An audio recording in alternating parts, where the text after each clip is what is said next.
Welcome, weary traveler, to this timeless corner of history. Tonight, as the world outside grows quiet and the stars watch from above, we'll take a journey to the ancient land of Bharat, where gods and kings once walked, where rivers whispered secrets, and where duty and desire clashed upon sacred soil.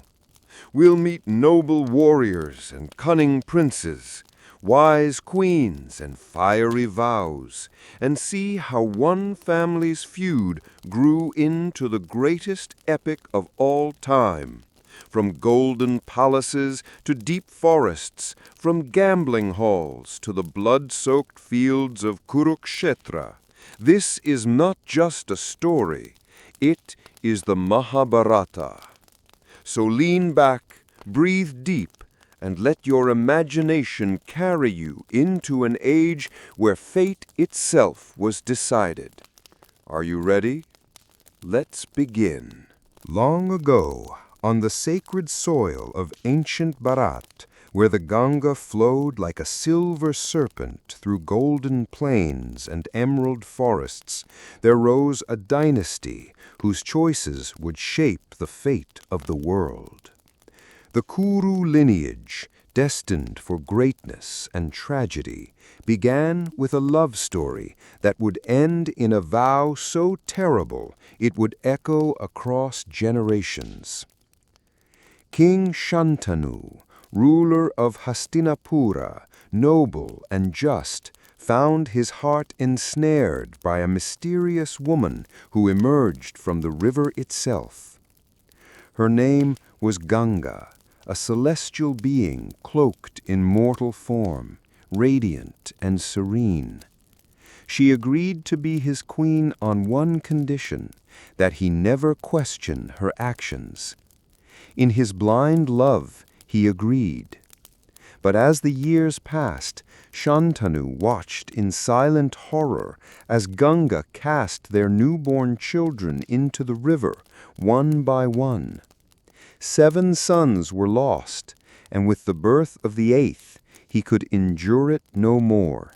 He broke his promise, and she vanished, revealing the child, Devavrata, would live, for he was not ordinary, but destined to carry the weight of worlds. Devavrata, raised with the wisdom of sages and the strength of the gods, became the very embodiment of virtue and might. Yet his nobility was sealed by a vow that would cast a long shadow. When Shantanu fell in love again, this time with a fisherman's daughter, whose father demanded that only her children inherit the throne, Devavrata sacrificed his own future for his father's happiness. He took a lifelong vow of celibacy and renounced all claims to kingship, earning the name Bhishma, the one of terrible vow. The gods themselves showered flowers from the heavens at his renunciation, and the earth stood still, for in that moment destiny had been rewritten. Bhishma became the pillar of the Kuru dynasty, the silent guardian who would witness generations rise and fall, all while bound by a promise he never broke. Yet such sacrifices do not exist in isolation. The throne of Hastinapura passed from hand to hand in increasing fragility.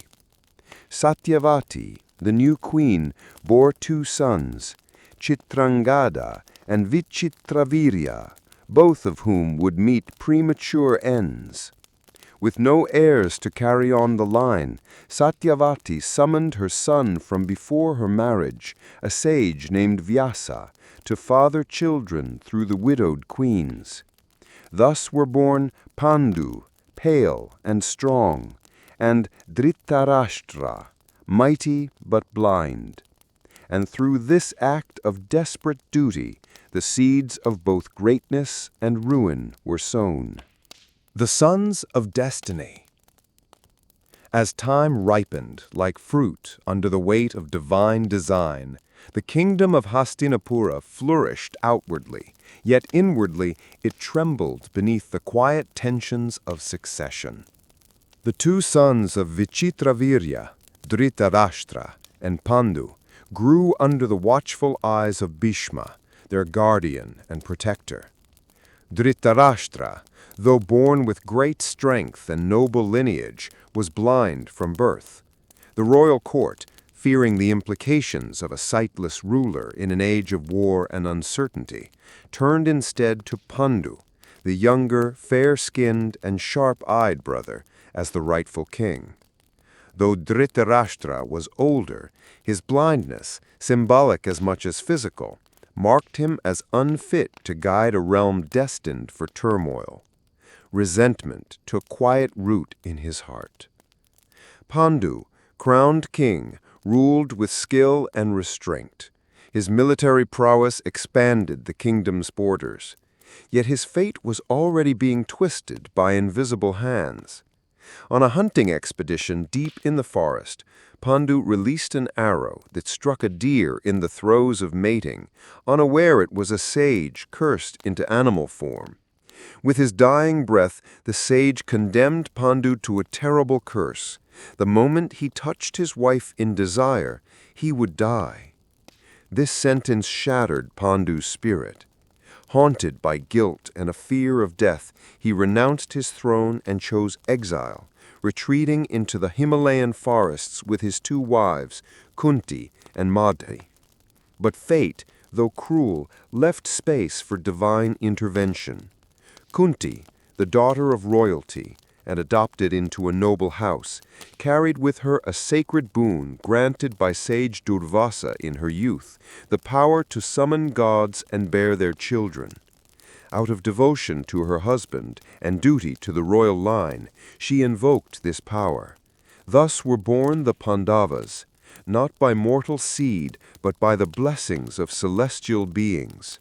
Yudhishthira, born of Dharma, emerged calm, wise, and unwavering. Bhima, son of the wind god Vayu, arrived mighty and tempestuous, capable of great feats of strength. Arjuna, begotten of Indra, the king of the gods, carried the fire of war and the brace of a divine archer. Later, at Pandu's request, Madri invoked the twin Ashwins and bore Nakula and Sahadeva, twins radiant in beauty and intellect. These were no ordinary children. They were instruments of destiny, born not for peace, but for the reshaping of Dharma itself. In the forest, they grew strong and virtuous under the guidance of their noble parents. But even as they played among the mountains, in the palace halls of Hastinapura, a different kind of lineage was taking root. Dhritarashtra, denied the throne, married Gandhari, a princess of great will. In a symbolic act of solidarity with her husband, Gandhari blindfolded herself for life. Her sacrifice, born of love and duty, would reap consequences neither she nor the realm could foresee. When she finally bore children, it was not one, but 100 sons, brought forth from a strange, mystical birth after 2 years of pregnancy and the intervention of sages. Chief among them was Duryodhana, born under ominous signs, the howl of wolves, trembling of earth, and cries of dire warning from the learned. While the Pandavas were growing into Dharma's chosen warriors in the wilderness, the Kauravas, the sons of Dhritarashtra, were being raised within the palace walls, fed on jealousy, ambition, and the poisonous seed of rivalry. Duryodhana, proud and headstrong, viewed his cousins not as brothers, but as threats. Though Yudhishthira, Arjuna, and the others knew nothing of hatred in their hearts, the very virtue they radiated became the fire that stoked Duryodhana's envy. In a realm where power meant everything, being second to any man, divine or not, was intolerable to him. When news reached Hastinapura that Pandu had died while briefly succumbing to desire and embracing Madri, thus falling victim to the curse, grief descended upon the palace. Madri, filled with sorrow and guilt, joined her husband in death, committing sati. Kunti, now widowed and bearing the weight of 5 divine sons, returned to Hastinapura with her children, seeking sanctuary under Bhishma's care. This return set the stage for the great unraveling, the slow and inevitable collision between 2 lines of the same blood, each believing they had the stronger claim to the future. And so the children of gods and kings were brought under one roof. They learned together, laughed together, and competed side by side. But within Duryodhana's heart, friendship never grew. From the very beginning, he recognized Arjuna's brilliance and Bhima's strength as threats to his own ascendancy.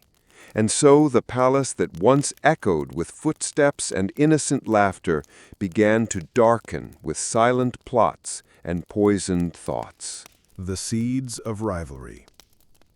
As the Pandavas and Kauravas passed from boyhood into youth, the court of Hastinapura began preparations for their formal education in the art of war, statecraft, and dharma. For a royal lineage whose fate danced on the edge of swords, instruction in weapons and discipline was not merely tradition, it was survival. To ensure the finest tutelage, Bhishma summoned a revered teacher from the lineage of sages and warriors, Drona, son of the sage Bharadwaja, a man of profound knowledge and rigid principles shaped by both asceticism and past grievances. Drona arrived at Hastinapura not as a seeker of wealth or position, but with a quiet fire burning in his heart. He bore a history of humiliation at the hands of King Draupadi of Panchala, his former childhood friend, who had once denied him aid and scorned his poverty. Drona's mission at Hastinapura was not just to train princes, it was to raise warriors who would one day help him reclaim his honor. Under Drona's watchful eye, the young princes flourished. Bhima's raw strength, Arjuna's focus, Yudhishthira's discipline, Nakula and Sahadeva's agility, all were honed with relentless rigor. But among all, it was Arjuna who shone brightest. With an unyielding dedication and natural affinity for the bow, he earned Drona's highest praise. The teacher, impartial in word but human in heart, began to favor Arjuna, declaring him the greatest archer of his generation. It was a declaration that echoed through the palace corridors and into Duryodhana's ears. Jealousy is a slow-burning fuel. It does not need truth, only perception. Duryodhana's envy deepened, not just toward Arjuna, but toward all the Pandavas, whose valor and humility only served to magnify his own insecurities. He found a companion in Karna, a figure who entered the stage like fire in the night. Karna, the son of a charioteer, unknown in origin but godlike in bearing, emerged during a public display of the prince's skills. Clad in armor that gleamed like the sun, with earrings fixed to his flesh and a bow in hand, he stepped forth to challenge Arjuna. His skill was unmatched, his composure unwavering. The crowd murmured, unsure whether to be awed or alarmed. Here was a warrior to rival Arjuna himself. But caste and birth were chains in the court of Hastinapura. When Karma demanded equal footing with Arjuna, he was ridiculed for his lowly status. His unknown heritage became his cage. Arjuna, proud and fierce, dismissed him, but Duryodhana saw opportunity. In that very moment, he crowned Karna the king of anger, elevating him to royal status and gaining a lifelong friend and warrior, bound not by blood, but by gratitude. From that day, Karna and Duryodhana became inseparable, twin flames of ambition and resentment, standing in direct opposition to the Pandavas. Though conflict brewed among the younger generation, Drona's lessons continued. But when he asked his pupils for a repayment of his tutelage, his guru Dakshina, he demanded not gold or land, but vengeance. He sent them to capture King Drupada, the man who had once insulted him. The princes marched forth, led by the Kauravas, but were soundly defeated by Drupada's forces. It was only when Arjuna led the Pandavas that Drupada was captured and brought in chains before Drona.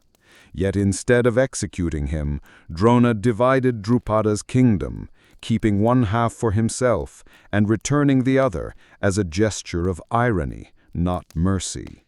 The debt was paid, but a new cycle of revenge had been set into motion.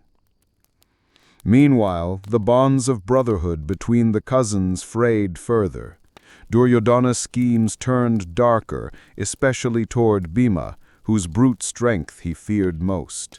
In a moment of calculated malice, Duryodhana invited Bhima to a lakeside feast, drugged his food, and cast him into a river filled with serpents.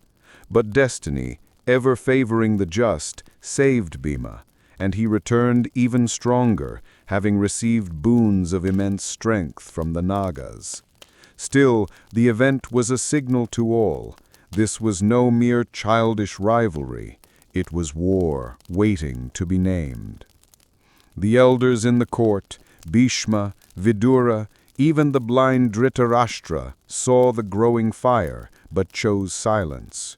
Whether from fear, loyalty, or the desire to preserve peace, none acted with force enough to stop the coming storm. In the heart of the palace, under the same roof, love and hatred fermented side by side. The Pandavas, trained in dharma and restraint, believed in the order of things. The Kauravas, driven by ambition and insecurity, believed in control. Thus, the seeds of future devastation were planted not on the battlefield, but in the classrooms of Hastinapura. Each arrow drawn, each slight unspoken, each praise and punishment, every moment was fuel for a fire that had not yet begun to burn. Fire, disguise, and the princess of Panchala. The corridors of Hastinapura, though adorned with marble and gold, concealed schemes woven of envy and dread. Duryodhana, seeing the Pandavas' growing popularity among the people and admiration from the elders, feared the inevitable, Yudhishthira's claim to the throne. Though Dhritarashtra remained the nominal king, the whispers in the court and city streets all spoke of Yudhishthira as the rightful heir. The people saw in him the calm wisdom of kingship, and in his brothers strength and virtue unmatched. This admiration became poison in Duryodhana's mind, and Shakuni, his cunning maternal uncle from Gandhara, fanned the flames of paranoia. Together they hatched a plan that was as elegant as it was monstrous. A grand palace, constructed entirely of wax, resin, and other flammable materials, was offered to the Pandavas as a royal retreat.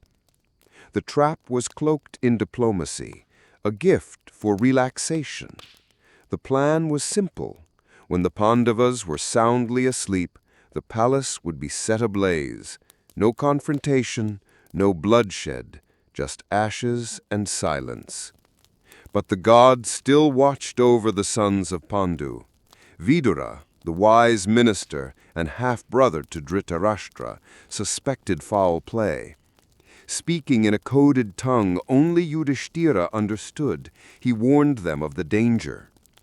With the help of a loyal miner, a secret tunnel was dug beneath the palace, and so when the night of fire came, when the palace blazed in a fury of heat and smoke, consuming everything above, word spread that the Pandavas were dead. Hastinapura mourned publicly, but behind palace doors, Duryodhana exhaled in triumph. He believed his path to the throne was now unchallenged. But deep in the forests of the kingdom, the Pandavas and Kunti emerged into a life of disguise.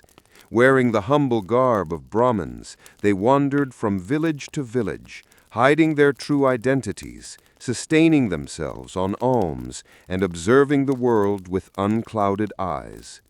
It was during these years in exile that they faced tests not of war, but of endurance and humility. Bhima, ever protective of his mother and brothers, slew Rakshasas and demons in defense of their honor, earning the gratitude of villagers and sages alike. Their journey eventually led them to the kingdom of Panchala, where an event of great consequence was about to unfold, a Swayamvara, the ceremonial choosing of a husband by Princess Draupadi, daughter of King Drupada. Draupadi had been born of fire, not womb, emerging from a sacrificial flame alongside her brother Drishtadyumna. Her birth had been destined as part of Drupada's quest for vengeance against Drona, but fate had broader plans for her. Her beauty, intelligence, and sharp tongue made her the desire of many, and kings from all corners of Bharat assembled to win her hand. Among the guests stood Karna, proud and unmatched in martial skill, and the Pandavas, still in disguise as wandering Brahmins. The challenge set forth was daunting: to string a mighty bow and strike a rotating target suspended high above, all while looking at its reflection in water below.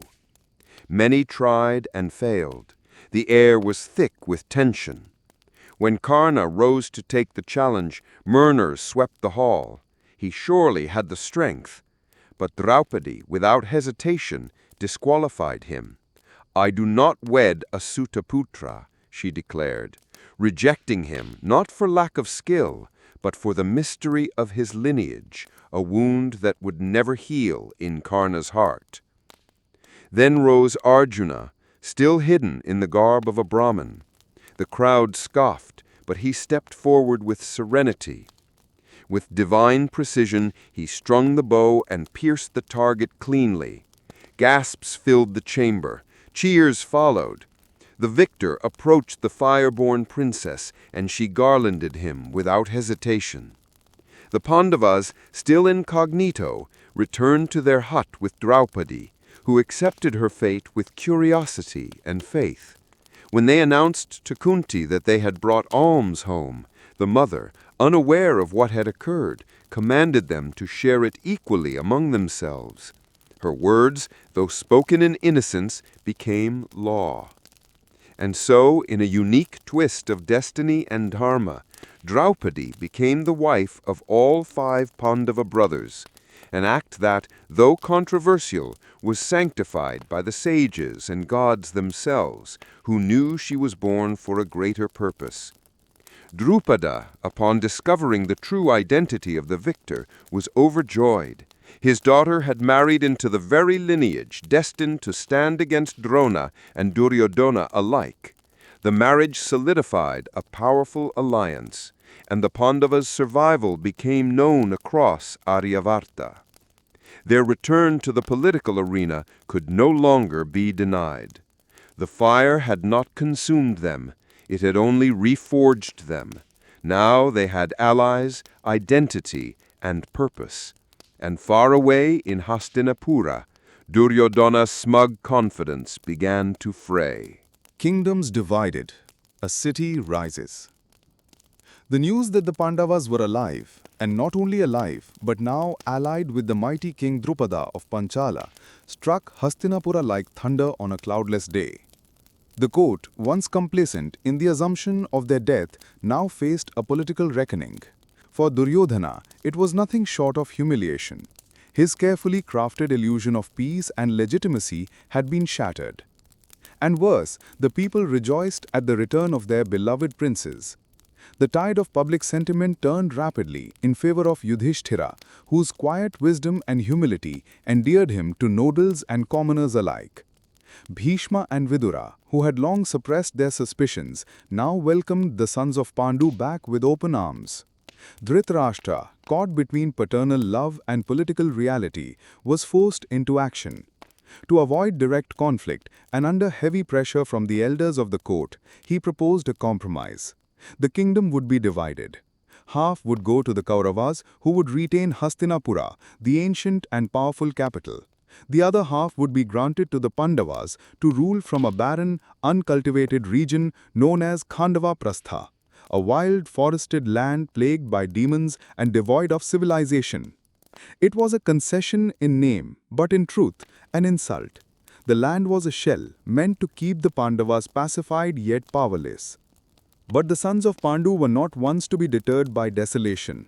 With the blessings of Krishna, Prince of Dwarka, charioteer, strategist, and divine avatar, the Pandavas transformed the cursed land into a jewel of a city.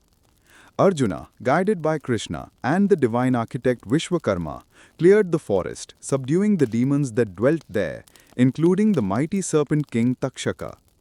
In place of wilderness, they built Indraprastha, a city so resplendent that even the gods would look upon it with envy.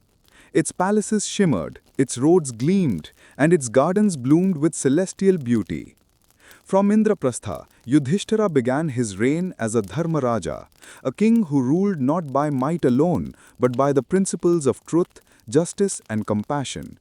Trade flourished, the arts were celebrated, and law was upheld without cruelty. The five brothers, each with their own strengths, shared responsibilities. Bhima commanded the army, Arjuna led diplomacy and warfare, Nakula and Sahadeva oversaw agriculture and administration, while Draupadi stood as queen not just in title, but in council, her intellect and fortitude shaping the very court of Indraprastha. For a time, peace prevailed. But peace, in a world shaped by egos and divine will, is rarely permanent. In Hastinapura, Duryodhana seethed. The city of Indraprastha was a growing threat, proof that the Pandavas were not just survivors, but rulers of substance. Their fame now stretched across Aryavarta. Yudhishthira's name was being spoken in royal courts as a man destined to unite the land under Dharma. The Kauravas watched with dread as emissaries, scholars and kings journeyed to Indraprastha, bringing tributes and alliances. Worse still, Duryodhana's own pride was wounded during a visit to the Pandava court. Invited to Indraprastha for a royal celebration, Duryodhana walked through the wondrous palace, built by magic and illusion. Its reflective flows appeared as water, while real water was disguised as glass. Mistaking the illusion, Duryodhana stumbled into a pond and was mocked by servants, nobles, and worst of all, Draupadi. Her laughter, sharp and unfiltered, cut deeper than any sword. The blind son of a blind father, she is said to have whispered, words that would ripple through fate like a stone in still water. Duryodhana returned to Hastinapura not merely humiliated, but consumed. What had started as political rivalry was now deeply personal. His envy had curdled into hatred, and that hatred was about to find its expression in the most devious of plans, a plan not of swords or armies, but of dice, deception, and disgrace. But before that darkness fell, Yudhishthira undertook one final act to seal his place among kings, the Rajasuya Yagna, a sacred imperial ceremony asserting his supremacy. He sent emissaries across the land to collect tribute and allegiance. Even the distant kingdoms bowed. In this grand ritual, it was Krishna himself who performed the honor of washing Yudhishthira's feet, declaring him the true king among men. The world watched and accepted, except Duryodhana.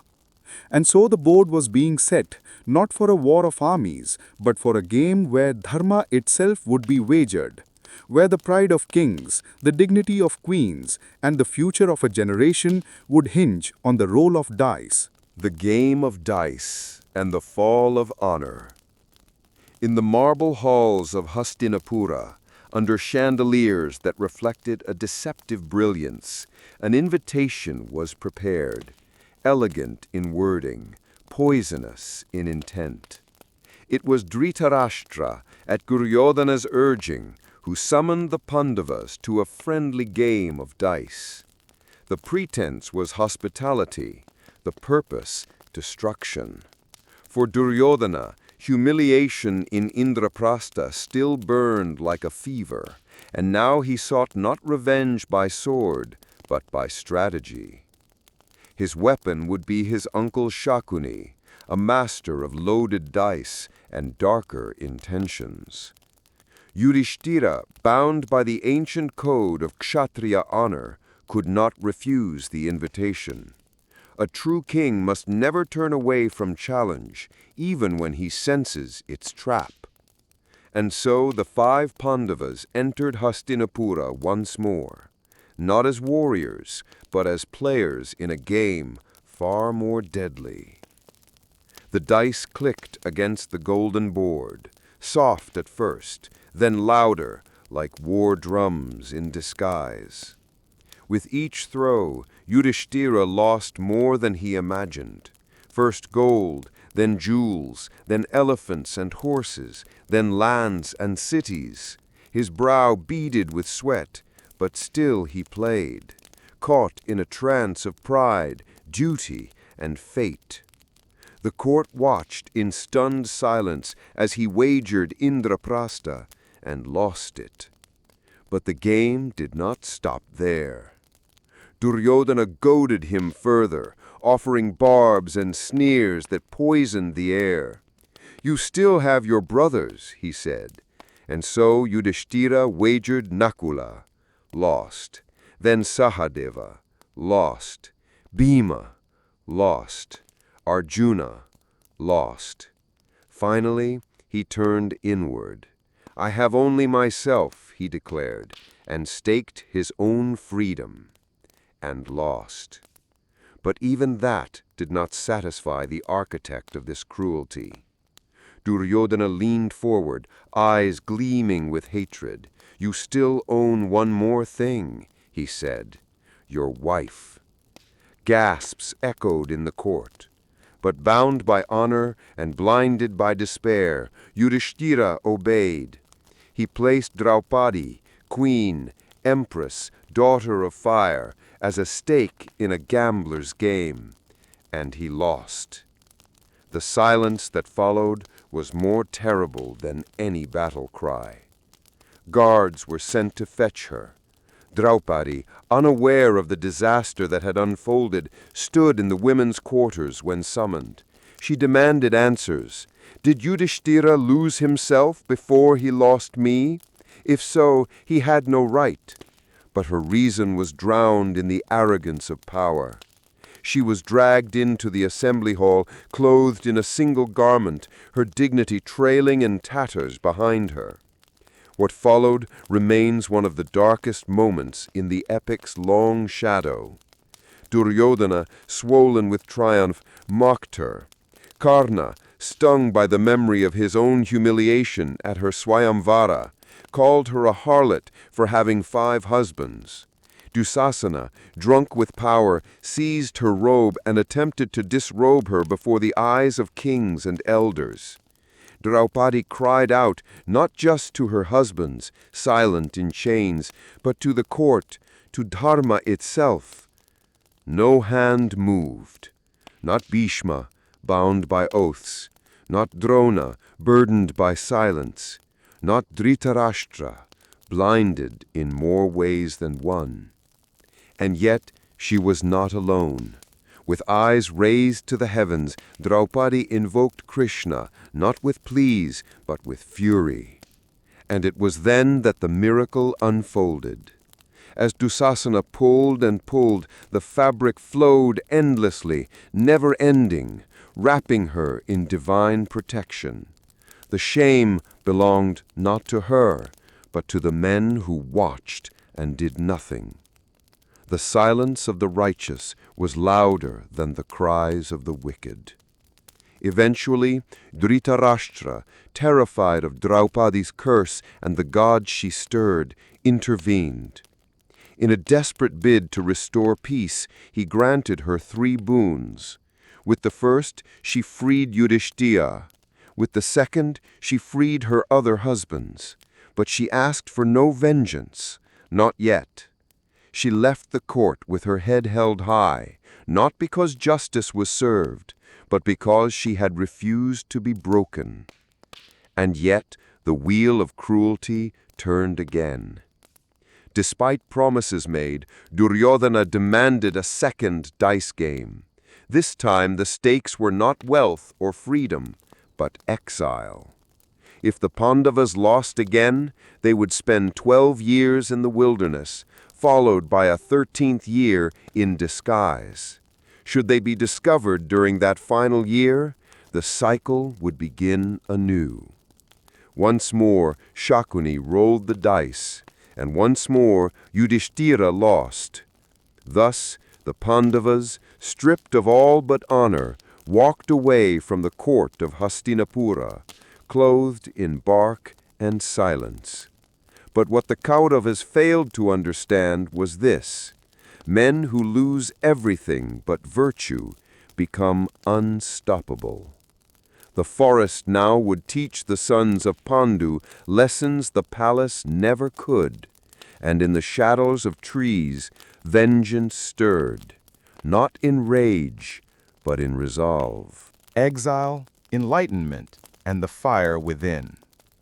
The royal roads of Hastinapura, once lined with banners and cheers, now lay quiet as the Pandavas and Draupadi departed in silence, stripped not only of kingdom and jewels, but of justice.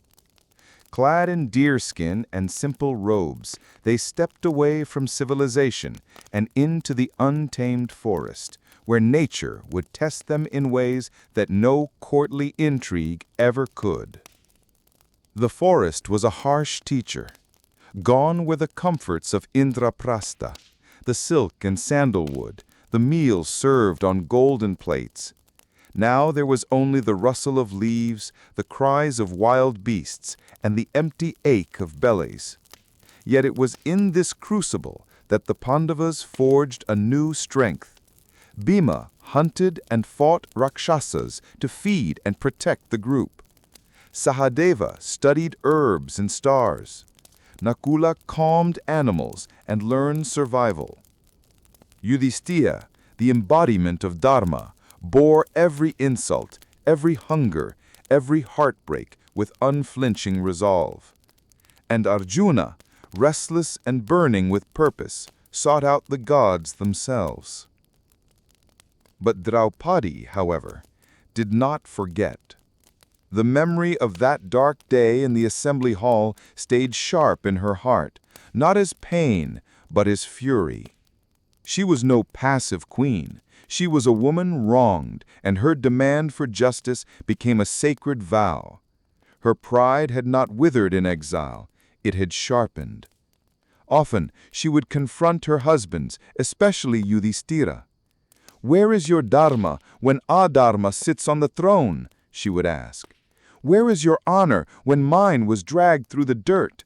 And though Yudhishthira remained bound to his ideals, her words echoed through the forest like arrows.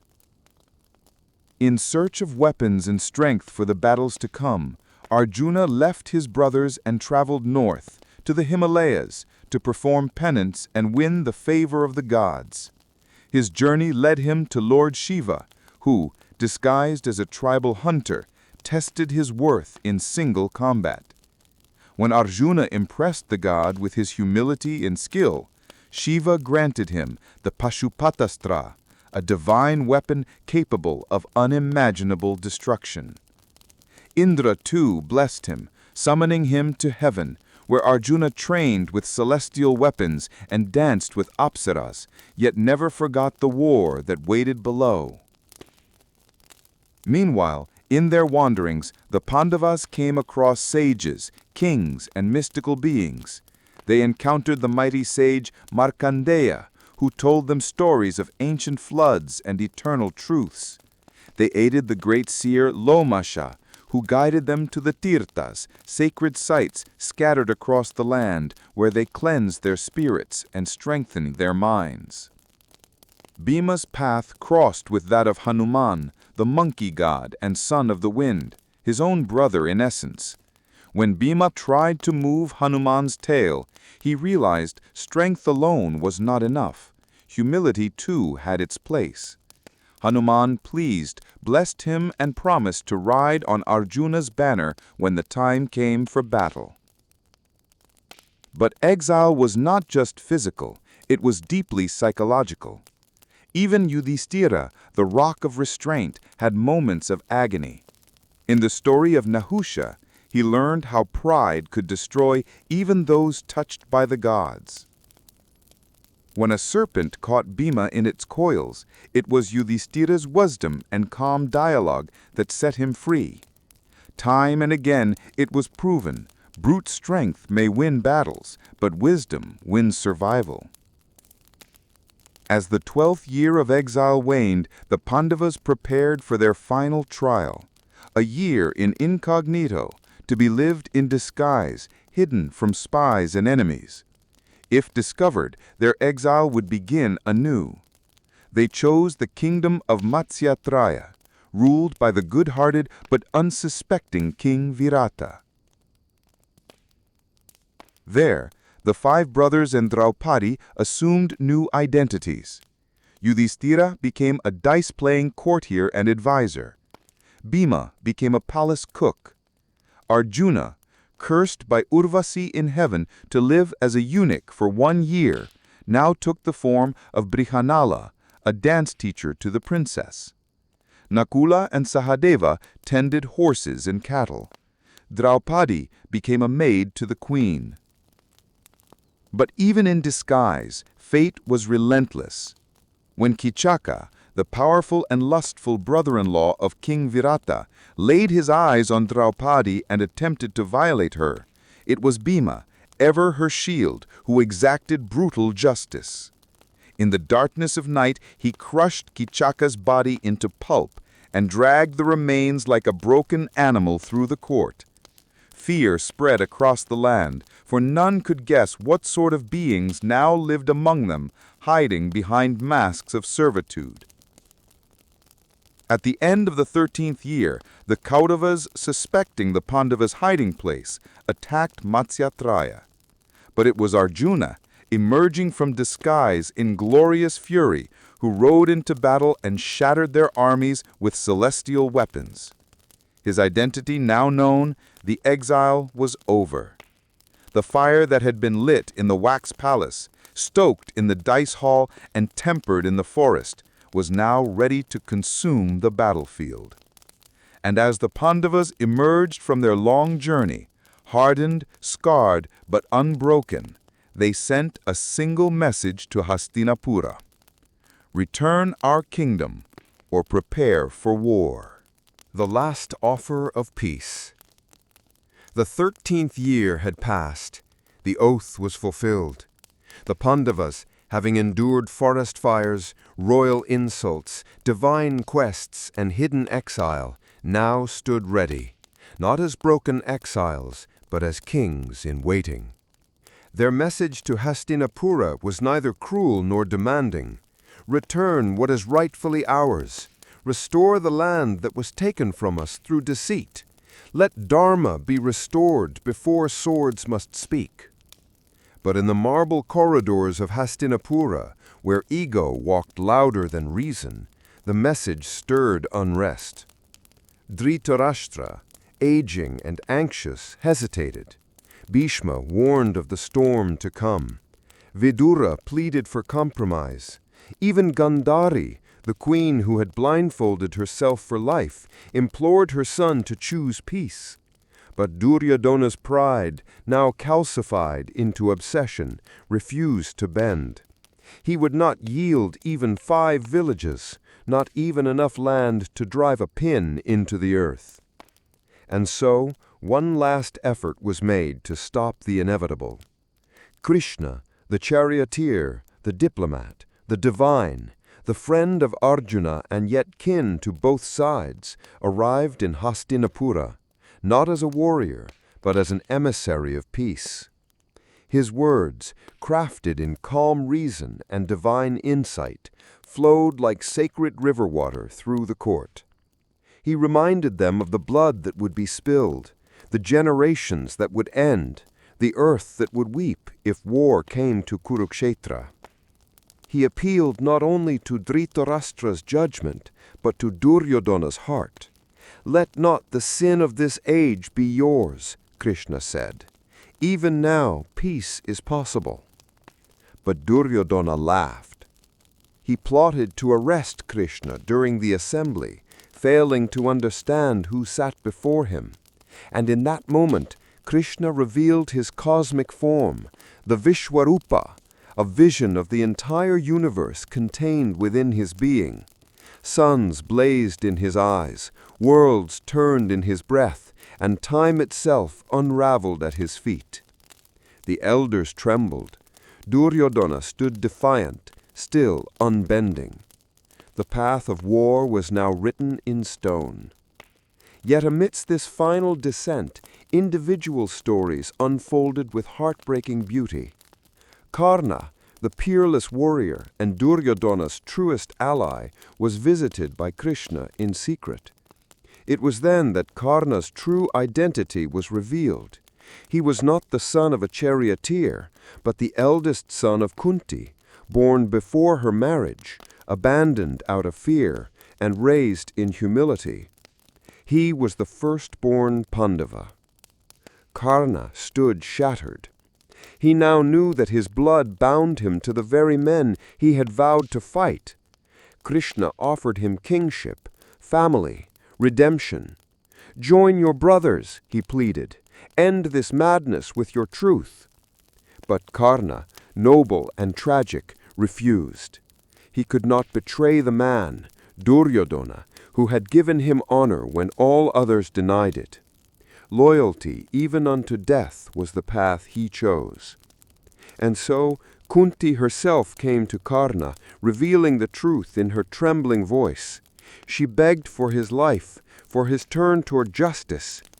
But Karna, gentle even in rejection, made her a promise. "I will not kill any of your sons but Arjuna. You will still have 5 sons when this war ends, either me or him." He returned to his chariot, silent and grim. The wheel of fate turned with no hand strong enough to stop it. The war was now certain. Across Aryavarta, drums of war echoed. Kings gathered their armies, allies chose sides.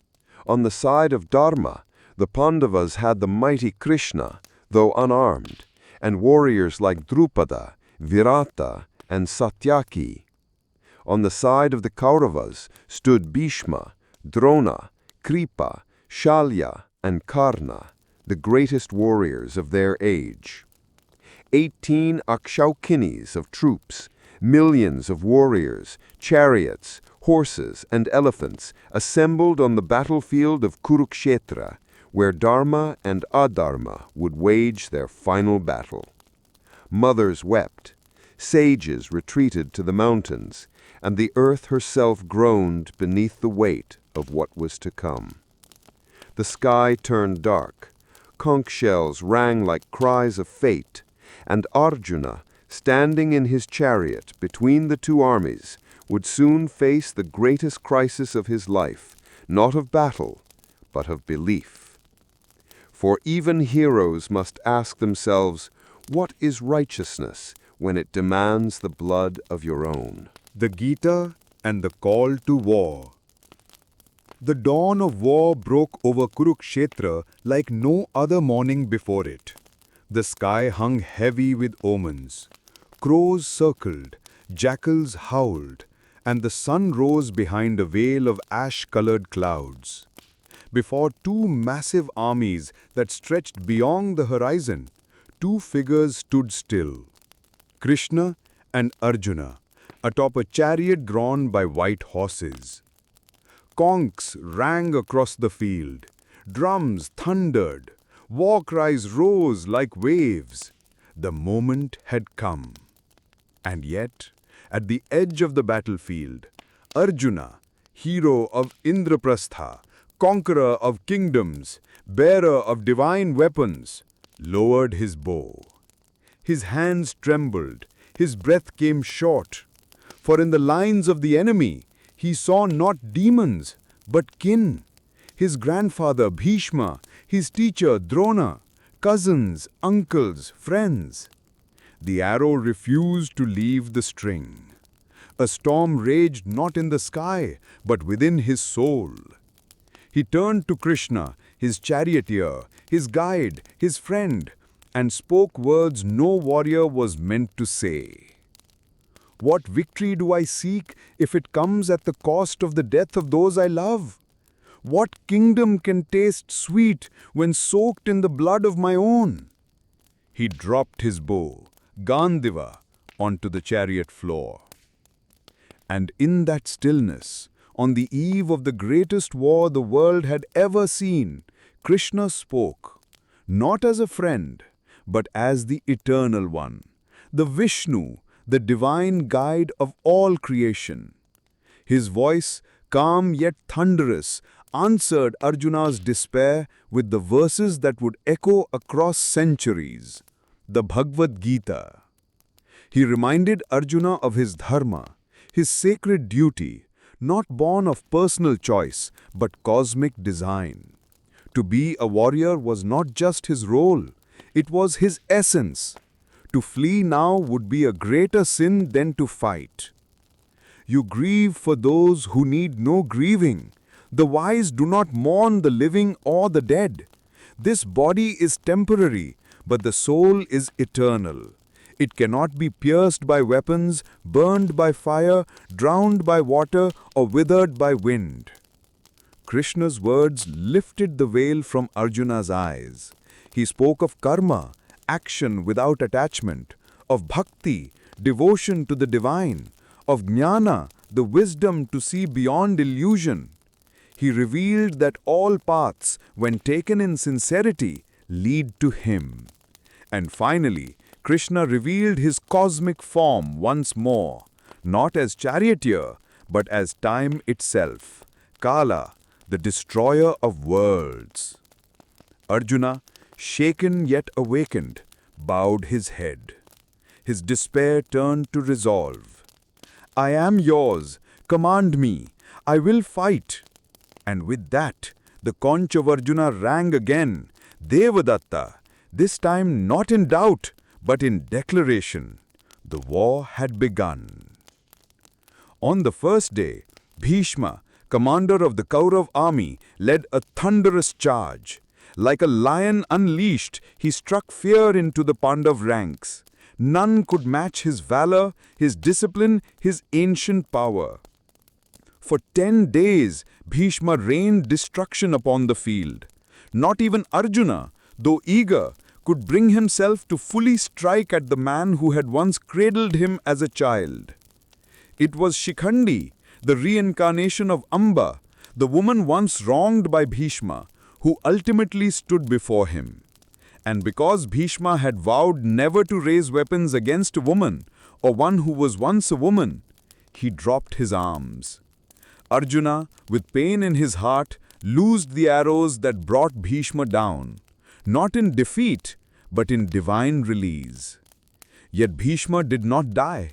He lay on a bed of arrows, awaiting the sacred time to depart, teaching dharma to Yudhishthira, even from that painful throne.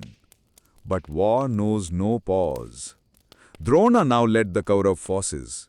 He fought with surgical cruelty, mowing through warriors with the detachment of a scholar. Yet his love for Arjuna and the Pandavas clouded his judgment. On the battlefield, lines between love and duty blurred dangerously. As the days passed, war no longer looked glorious. It became grief, loss, and moral erosion.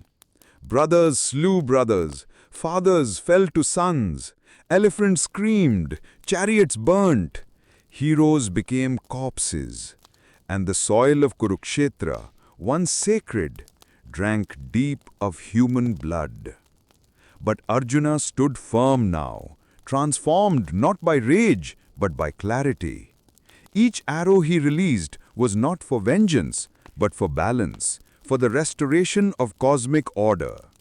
He was no longer just a warrior, he was dharma in motion. And yet the war had only just begun.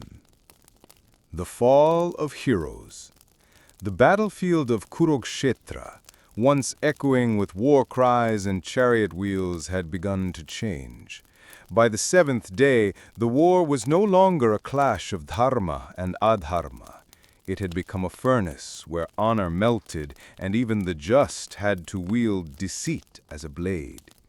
Each dawn brought new funerals, each night new regrets. In the Pandava camp, amidst this blood-stained resolve, a young warrior stood radiant, Abhimanyu, the son of Arjuna and Subhadra, nephew to Krishna and heir to valor itself. Just 16, he was a prodigy born under celestial signs, trained in arms even within his mother's womb, where he had listened to Arjuna explain the strategy of the Chakravyuha formation, a deadly, rotating spiral of soldiers. He had learned how to enter it, though never how to escape. On the 13th day, the Kauravas, desperate to break the Pandava ranks, deployed the Chakravyuha. With Arjuna lured away to fight at the battlefield's edge, the formation loomed large, and none could breach it, none but Abhimanyu. His blood aflame with purpose, he volunteered. "I will enter, and if my uncles follow, I shall not fall." But fate is cruel to the brave. Abhimanyu charged into the formation like a comet, breaking through layer after layer with terrifying grace. For a time he fought like a god, slaying charioteers, elephants, and princes with equal ease. The Kaurava warriors, Karna, Drona, Kripa, Duryodhana, Ashwatthama, and others surrounded him, violating every code of warfare. They attacked him together, many against one. They broke his bow, shattered his armor, killed his horses. Abhimanyu, now weaponless, fought with a chariot wheel in his hands, like Vishnu reborn in mortal form. And still he stood, until at last, surrounded and overwhelmed, he was slain. His body fell, but his death pierced deeper than any blade. When Arjuna returned and heard of his son's fate, he did not speak. His silence was like thunder building in the sky. That night he vowed to slay Jayadratha, the king who had blocked the Pandavas from entering the formation, and who bore direct blame for Abhimanyu's isolation. The next day, as the sun crossed the sky, Arjuna fought like no mortal man. The Kauravas tried everything to protect Jayadratha. Warriors surrounded him like walls. But Krishna, with divine cunning, used illusion to make the sun appear to set. Thinking the day over, Jayadratha emerged. In that moment, Arjuna's arrow, blessed, focused, and inevitable, struck, severing the king's head and sending it flying into his father's lap, who had sworn to die if his son's head ever fell to the ground. 2 oaths were fulfilled, but peace was nowhere in sight. Now Drona, the revered teacher, fought with a fire none had seen before. Grief for Abhimanyu's death did not slow him, it sharpened him. But his presence became unbearable for the Pandava side. Each day he slaughtered warriors by the hundreds. There was no defeating him by arms alone. So Krishna once again turned to strategy, one laced with tragic irony. Drona's one weakness was his son, Ashwatthama. It was said that if he ever believed Ashwatthama was dead, his will would shatter. And so, Bhima killed an elephant named Ashwatthama, and Yudhishthira, the pillar of truth, was persuaded to speak a half-truth. "Ashwatthama is dead," he said, pausing before whispering, "the elephant." Drona, hearing this from the mouth of the one man who had never lied, dropped his weapons and sat in meditation, broken. And in that moment, Drishtadyumna, son of Drupada and brother of Draupadi, killed him. an act that ended an era and began a new rot in the soul of the war. But death did not stop there. Now came the moment the world had waited for, Arjuna versus Karna. The two finest archers, brothers by blood, though neither knew it, had danced around this confrontation. Now, with Bhishma gone and Drona fallen, Karna took command of the Kaurava army. He fought with a fury matched only by Arjuna's burning grief. On the battlefield, their arrows met like lightning and thunder, shaking the earth. But destiny played its cruel tricks. Karna's chariot wheel, cursed long ago by Mother Earth, sank into the mud. His divine armor and earrings, given by the sun at birth, were already surrendered to Indra in exchange for a mighty weapon. He tried to lift the wheel. He asked for a pause. But Arjuna, under Krishna's guidance, shot the fatal arrow. Karna fell, not as a villain, but as a hero, cursed from birth, his entire life a tragedy carved into stone. Only after his death did the Pandavas learn the truth. Karna was their brother, Kunti's son, the eldest Pandava, the son who had lived unloved, unknown, and alone, yet never abandoned his loyalty to the one man who believed in him. The Pandavas were shattered, but the war had no time for mourning. The end of the 18 days. The sky over Kurukshetra had lost all color. What began as a battlefield of warriors and ideals had become a cemetery of dharma. The cries of chariots were now replaced by the silence of bones, and vultures outnumbered soldiers. On the 18th day, the field bore witness to a final reckoning, the last convulsions of a dying war. Of the 100 Kaurava brothers, only one remained, Duryodhana. Wounded, alone, and hiding in a lake to soothe his broken body, he clung not to victory, but to pride. When the Pandavas found him, he rose from the waters like a battered beast, still unyielding, still regal.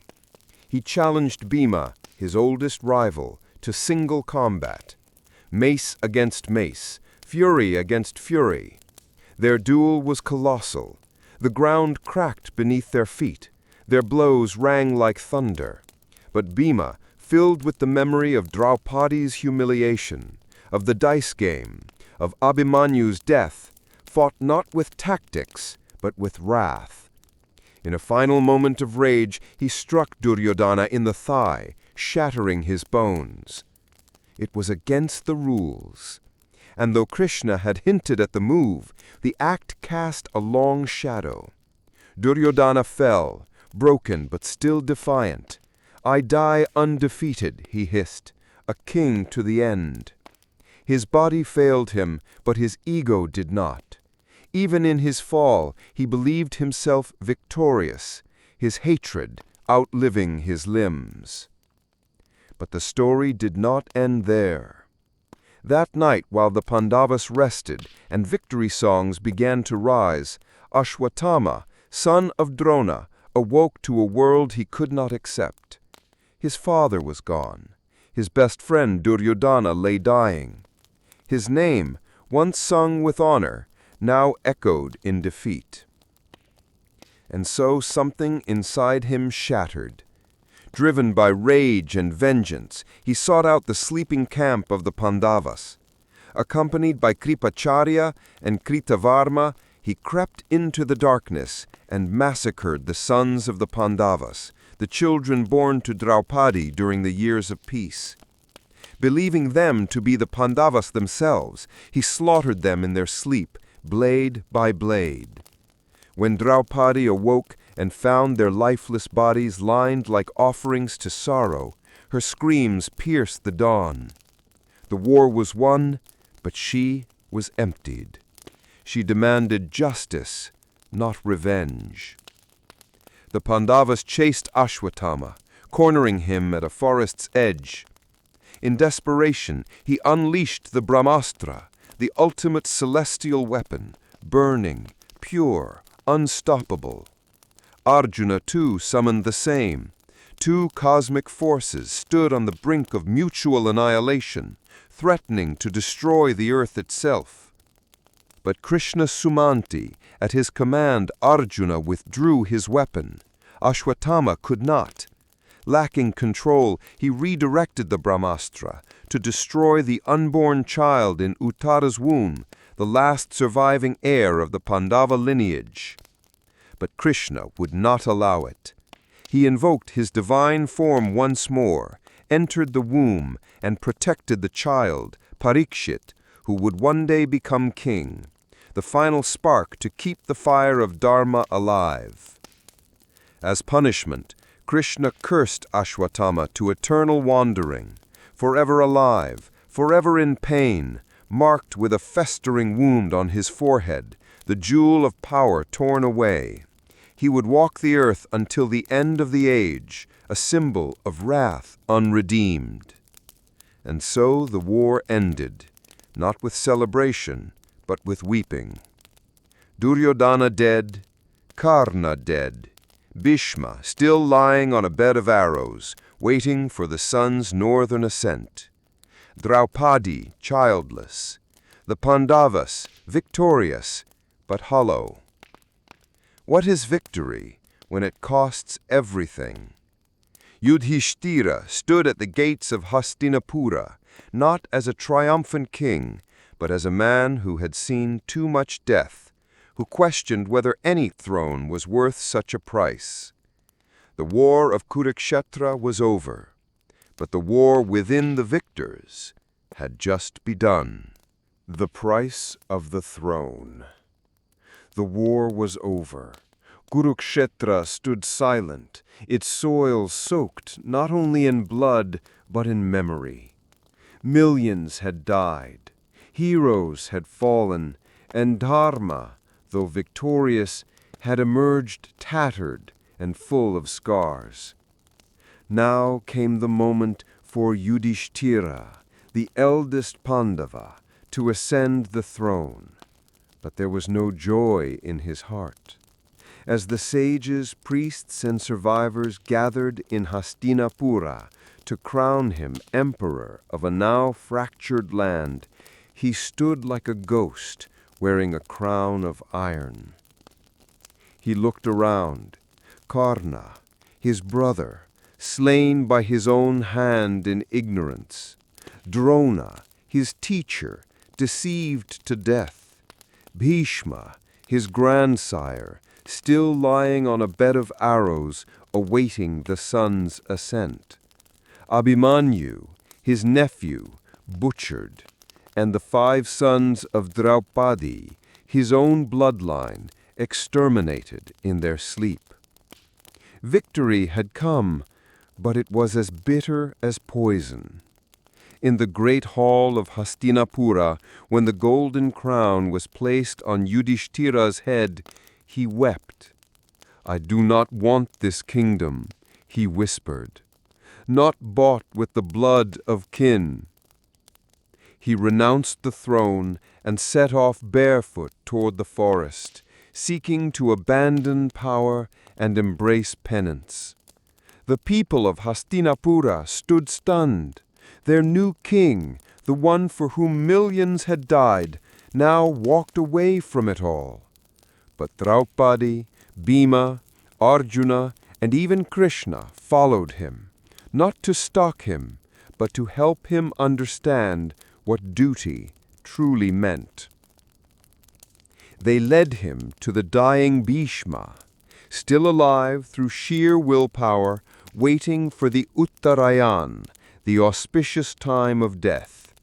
Laid across a bed of arrows, Bhishma had watched the war unfold from start to finish, helpless but aware. Now he gave his final gift, wisdom.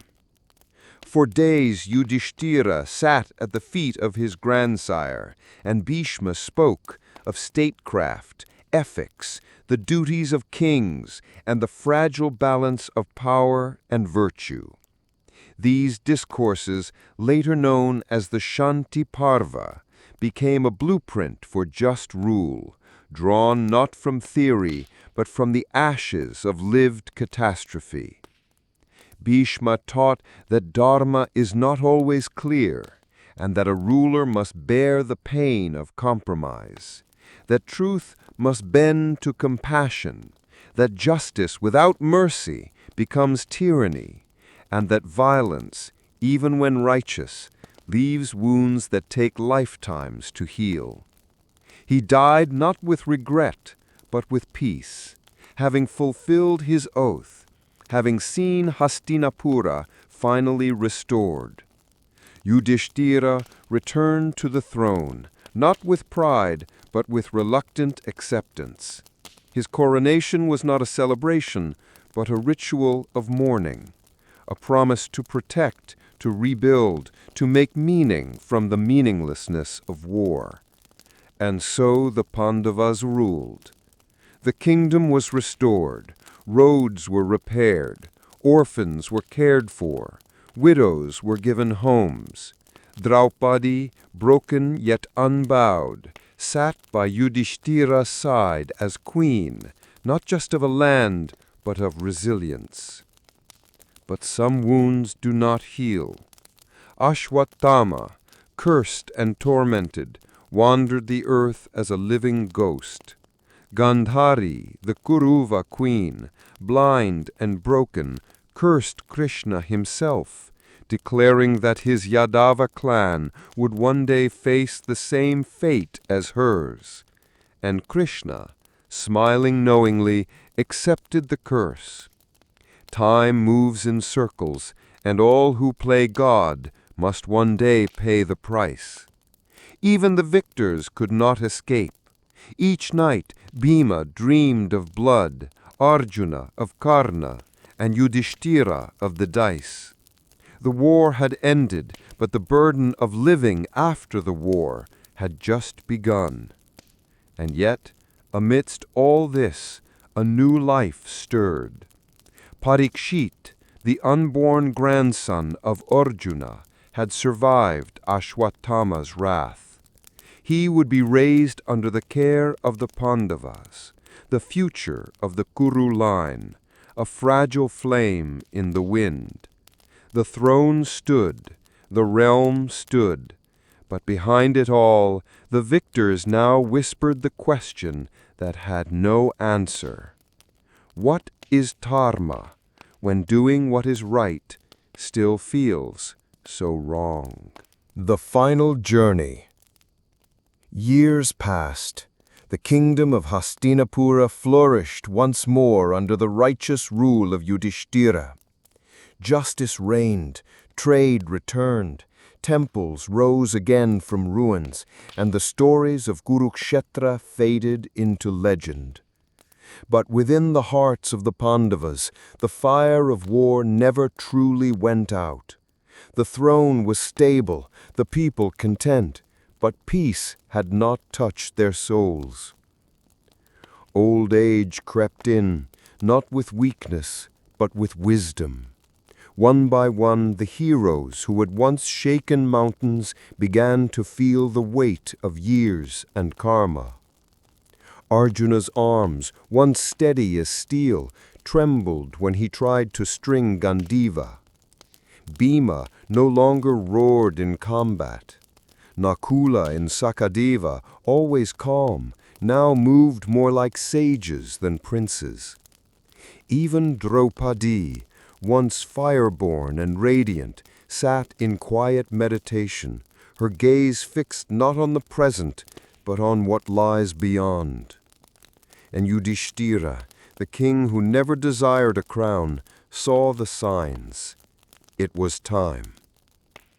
In a solemn ceremony, the Pandavas renounced the throne. They placed Parikshit, Arjuna's grandson, upon it, the final link to the Kuru bloodline. To him they entrusted the kingdom and the future. Draupadi laid aside her crown. Arjuna placed Gandiva upon a sacred altar. Bhima broke his mace. One by one, the 5 brothers and their queen turned their backs on the world. Clad in simple robes, barefoot and carrying no weapons, they began their final journey, northward, toward the great Himalayas, toward the home of the gods. Their path was not marked by armies or fanfare, but by silence, snow, and reflection. As they climbed, they were joined by a strange companion, a dog, silent, loyal, and ever-present. It walked beside Yudhishthira, never ahead, never behind. In that simple creature, perhaps the gods watched. Perhaps Dharma walked one final time. But the journey was not easy. On the slopes of the Himalayas, Draupadi was the first to fall. She collapsed upon the icy stone, her breath forming a final mist in the air. Bhima turned in anguish. "Why did she fall?" he asked. Yudhishthira answered without tears. "She held too much pride, for her beauty, for Arjuna, for her pain." And so they walked on. Next fell Sakadeva, the wise youngest brother, who had always known more than he spoke. Yudhishthira said, "He held pride in his wisdom." Then Nakula, the handsome one, whose heart was noble. "He took pride in his appearance," said Yudhishthira. Arjuna fell next, the hero of Kurukshetra, slayer of warriors, student of Krishna. He was proud of his skill, his victories, his fame. Even Bhima, the thunderbolt of the Pandavas, fell to his knees. "Why, brother?" he cried. "You took pride in your strength," Yudhishthira said, laying a hand on his brother's fading chest. "You vowed to kill every Kaurava. That pride too must be surrendered." And now Yudhishthira alone remained, walking with only the dog as his companion. As he reached the gates of Mount Meru, the heavenly realm, the gods appeared. Chariots of light descended, voices called to him. "Come, son of Dharma, you have passed the test." But they gave a condition. "You must leave the dog behind. No mortal creature may enter." Yudhishthira paused. The gates to heaven stood open, shining with eternal light. But he looked at the creature beside him, the one who had walked every step, loyal and silent. He shook his head. "I will not enter heaven if loyalty must be left behind." And with that, the illusion shattered.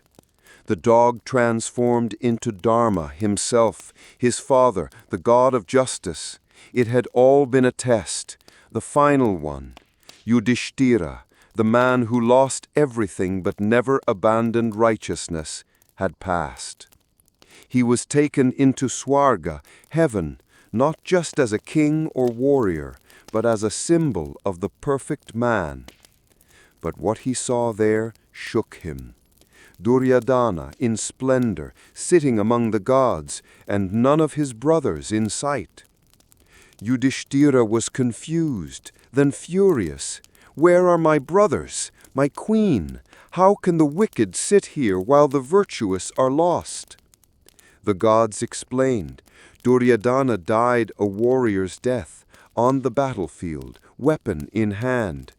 His sins had been washed in blood.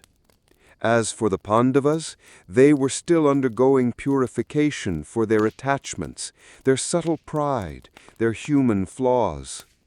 Still unsatisfied, Yudhishthira demanded to go where they were.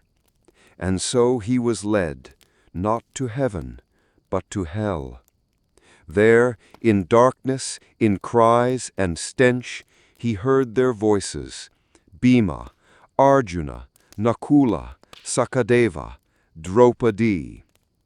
And he chose to stay. "I will remain here, for where they are, there is my heaven." In that moment, the illusion lifted once more. The darkness faded, the cries stopped. It had been a final vision, a test of compassion beyond pride, loyalty beyond comfort. The Pandavas were reunited at last. In realms beyond time, they ascended, freed from karma, freed from birth and death. The story of the Mahabharata did not end with a throne or a war. It ended with a walk toward the unknown, where the only thing that mattered was how well one had lived, how deeply one had loved, and how unwaveringly one had held on to Dharma, even when everything else fell away. The legacy and the long shadow. The Pandavas had ascended beyond the mortal world, their journey complete, their karma exhausted. But the world they left behind did not pause. Time marched on. The echo of Kurukshetra lingered not just in the empty halls of Hastinapura, but in the very fabric of the age. Parikshit, grandson of Arjuna, and the sole surviving heir of the Kuru lineage, now sat on the throne of Hastinapura. He ruled with wisdom and care, his every decision shaped by the shadows of a war he never saw, but always felt. Under his reign the realm was peaceful, the people protected, and Dharma upheld. Yet cracks had begun to appear. The age of heroes was over. The world was changing. Rituals weakened. Truth became negotiable. Kings became hungry for gold, not glory.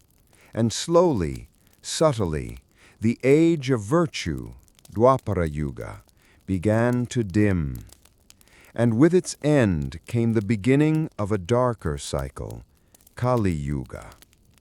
It began not with a roar, but with a whisper, a curse, a serpent, and a broken boundary. King Parikshit, once noble and just, committed a small act of arrogance. He placed a dead snake around a meditating sage as a joke. The sage's son, in fury, cursed the king to die within 7 days from the bite of the Naga king Takshaka. But Parikshit, unlike others, met death with curiosity, not fear. He renounced the throne and sat by the river Ganga, seeking spiritual truth in his final days. There, the sage Sukadeva arrived and told him the story of the Bhagavata Purana, recounting the life and teachings of Krishna, who had long since departed the earth. It was a tale of love, devotion, cosmic cycles, and the ultimate liberation of the soul. And thus, even as the snake came and struck him down, Parikshit smiled, liberated not by weapons or war, but by wisdom. Far away in the coastal land of Dwarka, the Yadava dynasty, Krishna's clan, met their own end. As foretold by Gandhari's curse, Krishna's clan was consumed by infighting and drunken pride.